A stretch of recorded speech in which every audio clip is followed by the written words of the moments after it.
കാലത്തിനൊപ്പം അഭിമാനത്തോടെ Sanju fashion SBT junction, Sreekrishnapuram, Palakkad.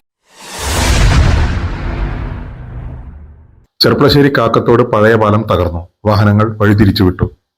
Mundur Thootha road നവീകരണത്തിന്റെ ഭാഗമായി പുതിയതായി നിർമ്മിക്കുന്ന കാക്കത്തോട് പാലത്തിന് സമാന്തരമായി നിർമ്മിച്ച താൽക്കാലിക റോഡിൽ കനത്ത മഴ കാരണം ചെറിയ ബലക്ഷയം സംഭവിച്ചതിനാൽ തിരുവാഴിയോട് ഭാഗത്തു നിന്നും ഒറ്റപ്പാലം പട്ടാമ്പി ഭാഗത്തേക്ക് വരുന്ന വാഹനങ്ങൾ മാങ്ങോട് തൃക്കടിയിൽ റോഡ് വഴിയും പെരിന്തൽമണ്ണ ഭാഗത്തേക്ക് വരുന്ന വാഹനങ്ങൾ വെള്ളിനേഴി മണ്ണാത്തിക്കടവ് പാലം വഴിയും വഴിതിരിച്ചുവിട്ടിരുന്നു.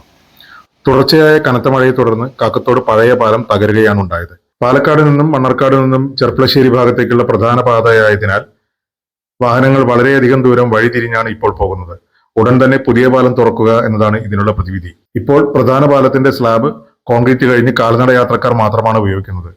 10 ദിവസത്തിനകം പാലം പൂർണ്ണമായി വാഹന ഗതാഗതത്തിന് തുറന്നു കൊടുക്കുമെന്നാണ് ബന്ധപ്പെട്ടവർ അറിയിച്ചിട്ടുള്ളത്.